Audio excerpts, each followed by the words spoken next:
پاکستان کی جو آئینی الیکشن سے متعلقہ اور جو دوسرے معاملات ہیں ان کے اوپر ایک مؤثر اور بہتر موقف جو ہے وہ اختیار کریں گے. کیونکہ پاکستان کو اس صورتحال میں آگے لے کے جانا جو ہے وہ سبھی کی ذمہ داری ہے, کوئی پی ایم ایل این یا کسی ایک پارٹی کی ذمہ داری نہیں ہے. تو آپ سمجھتے ہیں کہ پیپلز پارٹی سے ان کی تنقید کے بعد بھی میاں صاحب کے ساتھ اگر پیپلز پارٹی کہتی ہے کوئی حسن سلوک ہو رہا ہے, اس کے حوالے سے جو تنقید کے نشتر برسائے جا رہے ہیں, اس کے بعد بھی آپ سمجھتے ہیں کہ فاصلے پیدا نہیں ہوئے؟ اور اس کو کنیکٹ کیجئے گا, خورشید شاہ صاحب کا ایک انٹرویو میں دیکھ رہا تھا, اس میں وہ ہاتھ جوڑ کے کہتے ہیں کہ 16 ماہ کی کارکردگی پہ ہمیں معاف کر دیں.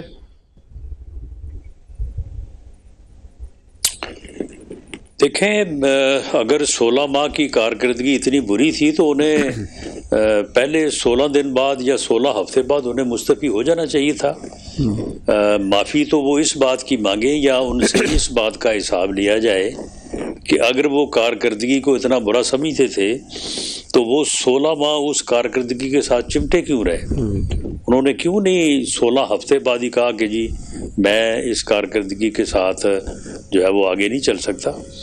تو یہ ایک صرف ایک سیاسی بیانات ہیں, سیاسی طور پہ جس طرح سے میں نے پہلے عرض کیا ہے, اپنے موقف کو تقویت دینے کے لیے کبھی دائیں سے کبھی بائیں سے جو ہے وہ بال گھمانے والی بات ہے. تو ٹھیک ہے, اگر وہ سمجھتے ہیں کہ اس سے ان کو فائدہ ہو سکتا ہے تو وہ فائدہ حاصل کریں. اچھا رانا صاحب, ہم جو ہے وہ محسوس یہ کر رہے ہیں کہ میاں صاحب کو جو ہے وہ تیز ترین انصاف مل رہا ہے, مطلب انہیں ضمانتیں مل رہی ہیں, پنجاب کابینہ ان کے حق کے اندر آ گئی ہے.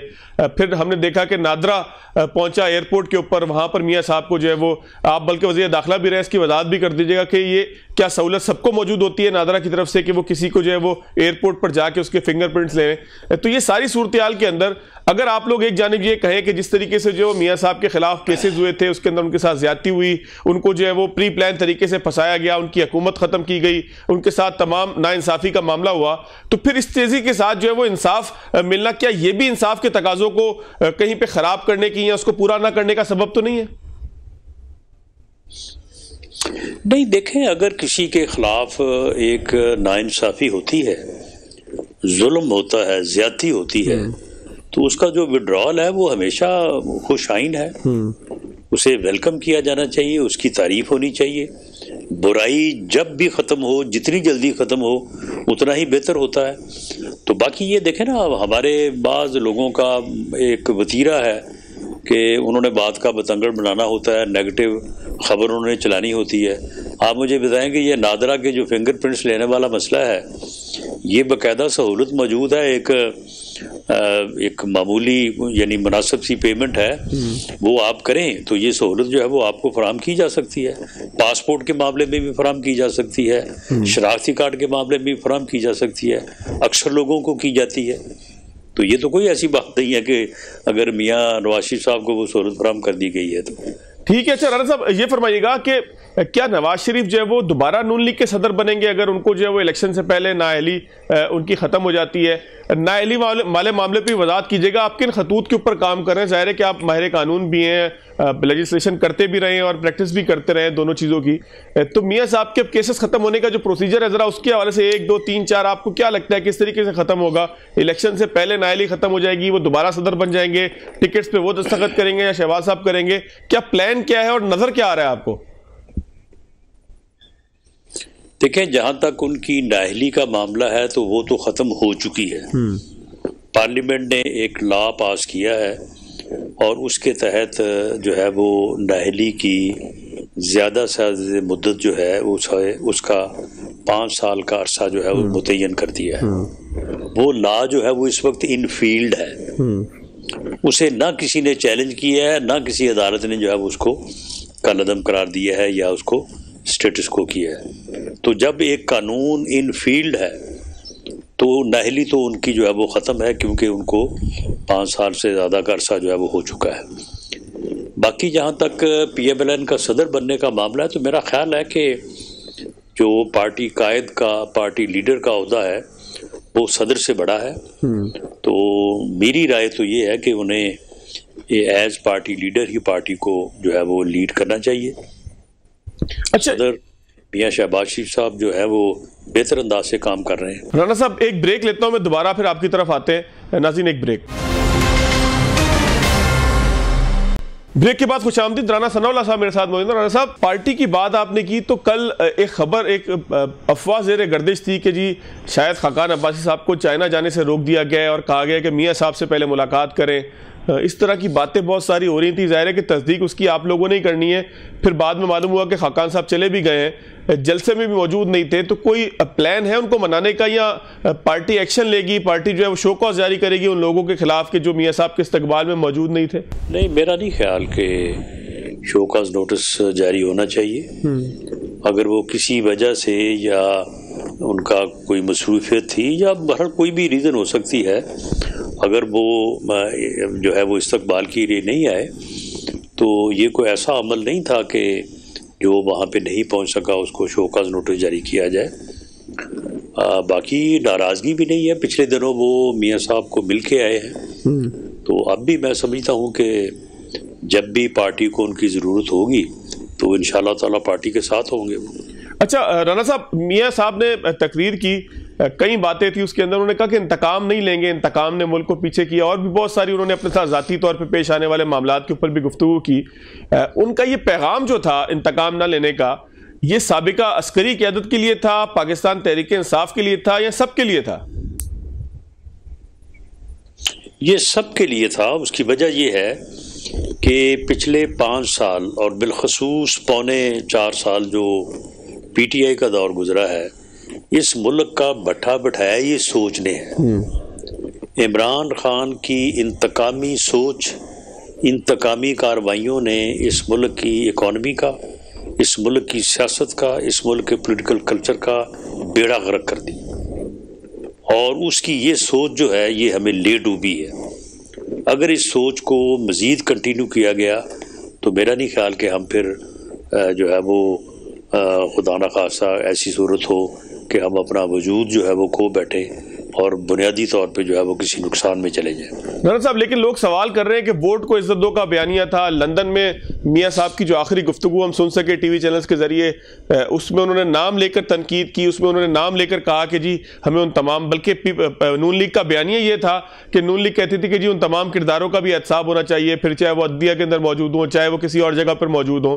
تو لاہور آتے آتے وہ بیانیہ تبدیل کیوں ہو گیا؟ تبدیل ہو گیا یا نیا بیانیہ آ گیا؟ نہیں، کوئی تبدیل نہیں ہوا، نہ کوئی نیا آیا ہے۔ یہ حالات کا جبر ہے۔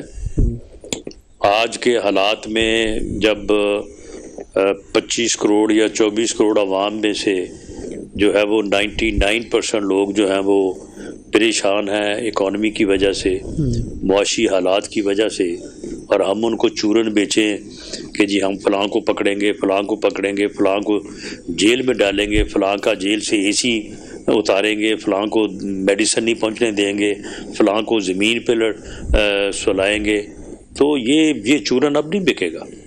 اب آپ کو اس ملک کو جس بحران کا شکار ہے، سب سے پہلے قوم کو یہ بتانا بھی ہوگا، سمجھانا بھی ہوگا کہ آپ ملک کو، قوم کو اس بحران سے کیسے نکالیں گے۔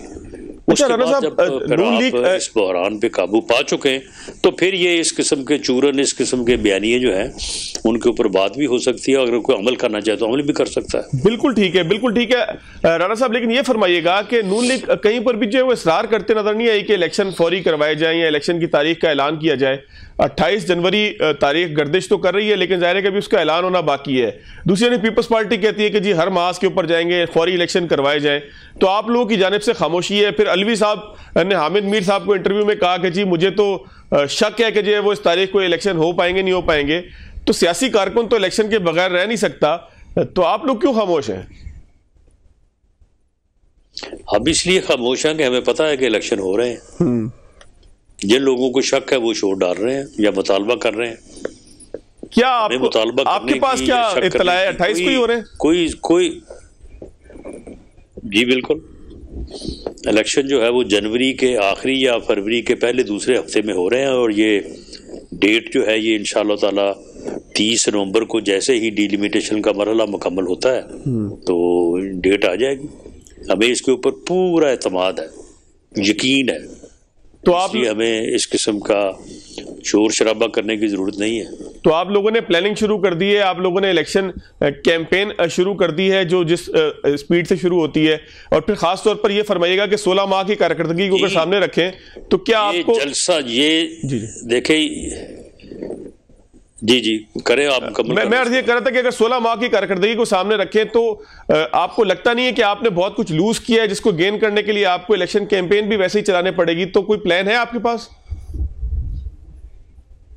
آپ کے پورے سوال کا جواب یہ ہے کہ ان سبھی سوالوں کے جواب اور انہی سبھی خدشات کے متعلق جو ہے وہ معلوم کرنے کے لیے ہم نے 21 اکتوبر کو ریلی کا پروگرام نہیں بنایا, ایئرپورٹ کے اوپر ریسیپشن کا پروگرام نہیں بنایا, ہم نے علیحدہ سے مینار پاکستان پہ جلسے کا پروگرام بنایا, اور ہمارا چیلنج تھا مینار پاکستان کو بھرنا.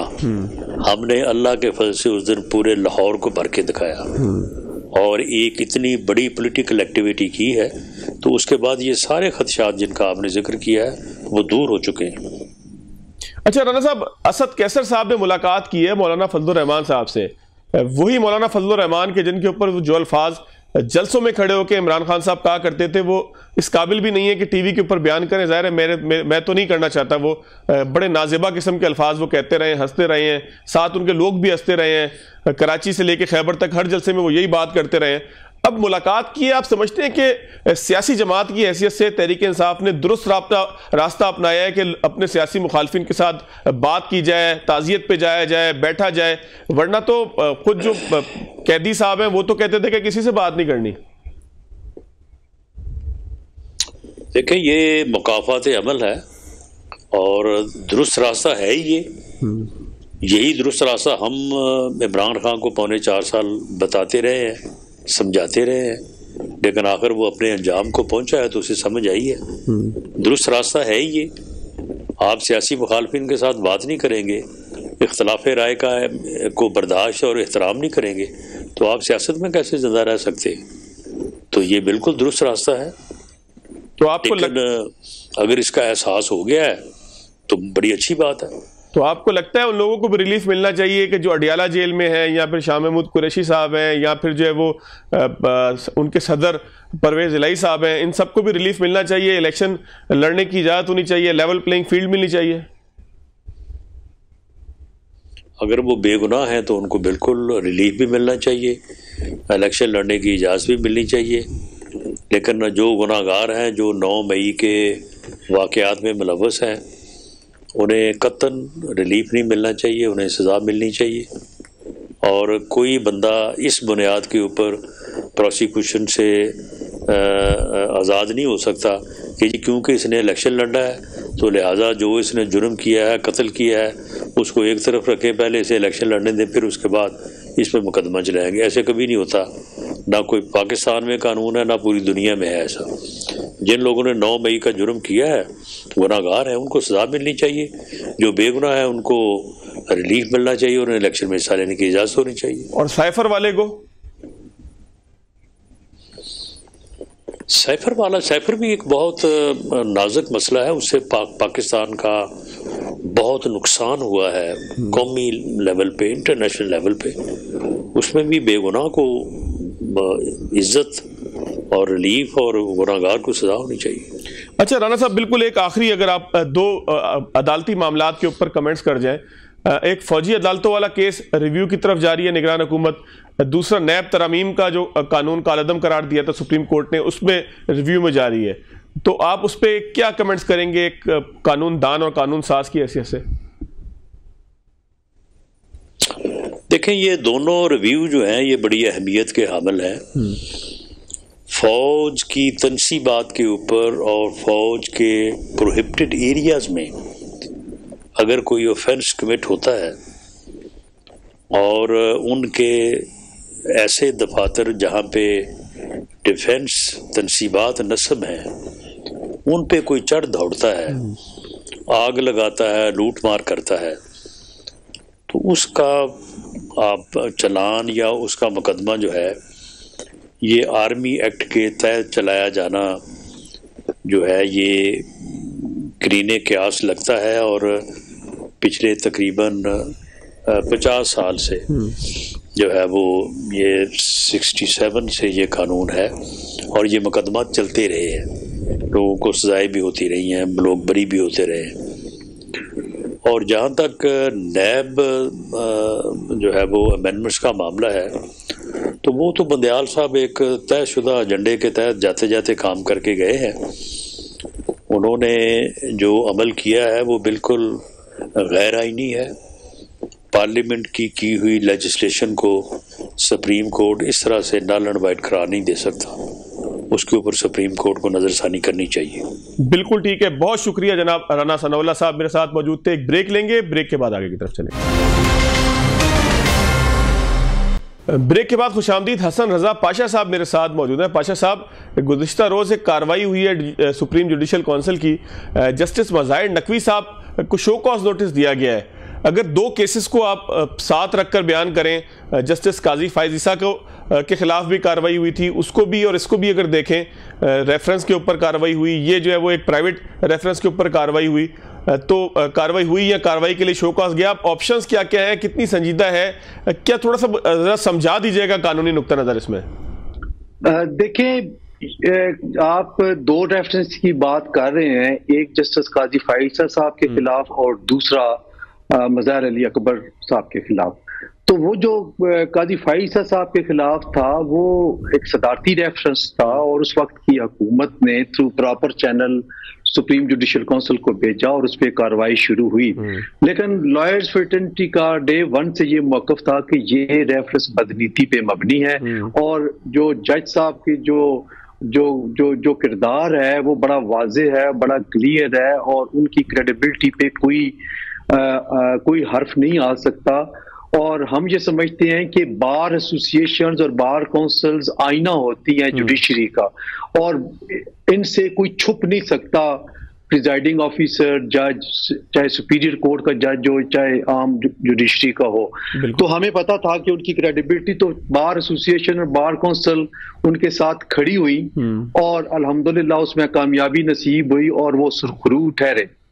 جہاں تک اس کا تعلق ہے، یہ میں ایک بات آپ کو بتاتا چلوں کہ میں تو ابھی 2020 میں منتخب ہوا as member Pakistan bar council, اور 2023 میں chairman executive Pakistan bar council. تو میں نے اپنے طور پہ بار کونسل کا سارا ریکارڈ دیکھا، تو پاکستان کی ہسٹری میں اور بار کونسل کی ہسٹری میں آج تک کسی بھی بار کونسل نے کسی بھی اعلیٰ ترین عدلیہ کے جج کے خلاف ریفرنس نہیں دائر کیا، اور یہ پہلا ریفرنس ہے تاریخ میں، یہ آپ ذہن میں رکھیں۔ اس سے پہلے افتخار چودھری صاحب کے خلاف ہوئے، باقی ججز کے خلاف ہوئے، بار ایسوسیشنز، بار کونسلز اور وکلاء ان کے ساتھ کھڑے ہوئے، لیکن یہ پہلا ریفرنس ہے۔ اور نہ صرف پاکستان بار کونسل نے کیا، بلکہ تمام صوبائی بار کونسلز انکلوڈنگ اسلام آباد بار کونسل، سب نے اپنے اپنے طور پہ سیپریٹ کیے۔ اور یہ ایک بڑی یونیک قسم کی چیز آپ کو نظر آئے گی کہ پہلے وکلاء جج سائٹ پہ کھڑے ہوتے تھے، اور آج وکلاء خود کمپلیننٹ بن کے اور ایلیگیشنز، نہ صرف ایلیگیشنز لگائے ہیں بلکہ ان کی ڈاکومنٹری ایویڈنس جو ہے وہ سب نے ساتھ لگائی ہے۔ تو اب دیکھیں کیا ہوتا ہے۔ ہم تو بڑے پر امید ہیں کہ ہم وہ کام کر رہے ہیں جو ہمیں کرنا چاہیے تھا، چونکہ بار ایسوسیشنز اور بار کونسلز کبھی بھی کرپشن کو اور اس طرح کے جو معاملات ہیں جس میں ایزی ایکسیس ہو اعلیٰ ترین عدلیہ کے جج کی، وہ نہیں ہونی چاہیے، جیسا کہ ان حالات میں ہوئے ہیں محترم جسٹس مظاہر علی اکبر نقوی صاحب۔ اچھا، سوال یہاں پر پاشا صاحب یہ پیدا ہوتا ہے کہ یہ یونیک گراؤنڈز آپ لوگوں کے پاس آئے جس میں آپ کہتے ہیں کہ تقریباً ساری ہی بار کونسلز جو ہیں وہ شامل ہوئی اس کے اندر، تو یہ گراؤنڈز جو ہیں یہ کس طرح سے مختلف ہیں دیگر تمام الزامات پہ؟ کیونکہ جسٹس قاضی فائز عیسیٰ صاحب کے حوالے سے بھی جو الزامات تھے وہ اسی طرح کے تھے کہ آمدن سے زائد اثاثے ہیں، یا انہوں نے جو ہے وہ ٹیکس ریٹرنز کے اندر کچھ چیزوں کو جو ہے وہ مینوپولیٹ کیا یا چھپایا، یہ الزامات ان کے اوپر سارے تھے۔ یہاں پر آپ لوگ دوسری سائٹ پر کھڑے ہوئے ہیں، تو یہ آپ فرق کیسے کر سکتے ہیں؟ اس کے ساتھ ساتھ یہ بھی جواب دے دیجئے گا کہ یہ جو سارا کیس ہے اس کے اندر کہیں پر یہ تو نہیں محسوس ہوتا کہ کوئی بائسنس ہے یا کوئی ناراضگی ہے بار کی جو ہے وہ جسٹس صاحب سے؟ چیزیں جو ہے وہ واضح کس طریقے سے ہوں گی؟ دیکھیں بالکل میں پورے اعتماد کے ساتھ ایک بات کر رہا ہوں کہ ہماری کوئی ان سے نہ ناراضگی ہے، نہ بائسنس ہے، نہ ہی ہمارا کوئی ذاتی ان کے ساتھ اختلاف ہے۔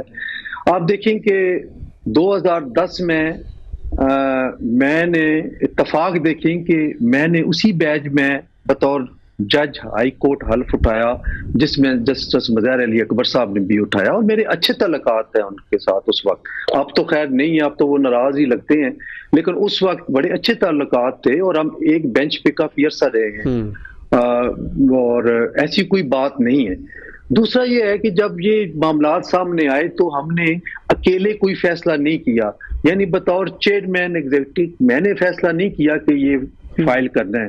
سب سے پہلے ہم نے اپنے بار کونسل کے جو ہے وہ ان سے اراکین سے مشورہ کیا، پھر کولیکٹیولی ہم نے یہ طے کیا کہ تمام بار کونسلز کو ہم اکٹھا کرتے ہیں۔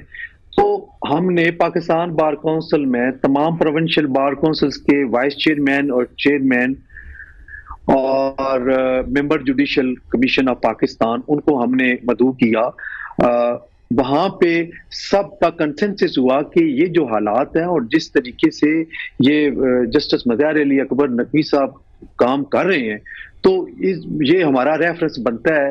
اسی لیے سب سے پہلے پاکستان بار کونسل نے ریفرنس فائل کیا، پھر ایک ایک کر کے تمام پروونشل بار کونسل نے ریفرنسز جو ہیں وہ فائل کیے، اور آپ دیکھ لیں کہ 6 ریفرنس تمام کی تمام bar councils including Pakistan bar council انہوں نے کیے۔ تو بائسنس اس میں قطعاً نہیں ہے۔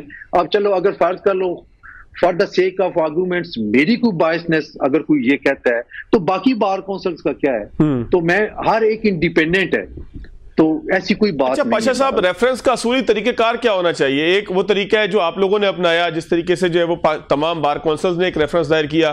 ایک وہ ہوتا ہے جس طریقے سے پرویز مشرف صاحب نے افتخار چودھری صاحب کے خلاف بھیجا، یا پھر عارف علوی صاحب نے جو ہے وہ فائز عیسیٰ صاحب کے خلاف بھیجا۔ اس موقع پہ ٹھیک ہے کہ ہم نے دیکھا کہ ایک بہت بڑی رفت جو ہے وہ کھڑی ہو گئی، وکلا اور جو ہے وہ حکومت یا وکلا اور جو صدر تھا وہ آمنے سامنے آ گیا۔ اب جو ہے وہ بالکل تاریخ کا ایک مختلف رخ ہم دیکھ رہے ہیں۔ تو آپ پاکستان بار کونسل کی حیثیت سے کیا سمجھتے ہیں کہ اپروپریٹ طریقہ کیا ہوتا ہے ریفرنس کا اگر سپریم کورٹ کے کسی جج کے خلاف آنا ہو؟ دیکھیں، ایک پہلے عرض کر چکا ہوں کہ حکومت وقت تھرو پریزیڈنٹ ریفرنس بھیجتی ہے اور اس کی سماعت سپریم جوڈیشل کونسل کرتی ہے۔ جو ہم ہے وہ انیشیلی اس کو کمپلینٹ تصور کیا جاتا ہے، اور آپ دیکھیں کہ کمپلینٹ کی باقاعدہ پہلے اسکروٹنی ہوتی ہے، اور وہ اسکروٹنی جو چیف جسٹس جو کہ چیئرمین ہوتے ہیں سپریم جوڈیشل کونسل کے، وہ اپنے سینئر جج جو کہ ممبر ہوتا ہے اس کونسل کا اس کو بھیج دیتے ہیں کہ ابتدائی طور پہ اسکروٹنی کرے، اور وہ معیار بڑا کڑا معیار ہوتا ہے، اس کو وہ پرکھ کے جانچ کے تو اس نتیجے پہ پہنچتے ہیں کہ یہ ریفرنس فردر پروسیڈیبل ہے، تو پھر وہ سپریم جوڈیشل کونسل کو اپنی رائے کے ساتھ سبمٹ کرتے ہیں۔ پھر سپریم جوڈیشل کونسل ایک دفعہ پھر سارے بیٹھتے ہیں، ایک چیئرمین ہوتے ہیں جو چیف جسٹس آف پاکستان ہوتے ہیں، 2 سینئر ترین ججز ہوتے ہیں سپریم کورٹ کے، اور 2 سینئر ترین chief justice of the high courts ہوتے ہیں۔ تو 5 رکنی یہ کونسل ہوتی ہے، پھر ان کے پاس جاتا ہے، اور پھر وہ غور و فکر کر کے اگر یہ سمجھتے ہیں کہ نہیں یہ پروسیڈیبل ہے تو پھر وہ شو کاز نوٹس ایشو کرتے ہیں، اور وہ ایلیگیشنز اس میں دہرا کے کہتے ہیں جی آپ ان کا رپلائی کریں۔ تو اب نقوی صاحب کے پاس کیا آپشن ہے؟ یا ریفرنس کا سامنا کریں یا مستعفی ہو جائے؟ اگر ریفرنس کا سامنا کرتے ہیں تو پھر تمام پروسیڈنگز ہوں گی جس طریقے سے قاضی فائز عیسیٰ صاحب کے کیس پہ ہم نے دیکھا، اور اگر مستعفی ہو جاتے ہیں تو کیس یہیں پر اینڈ ہو جائے گا اور وہ تمام مراد کے مستحق ہوں گے، ایسے ہی ہے؟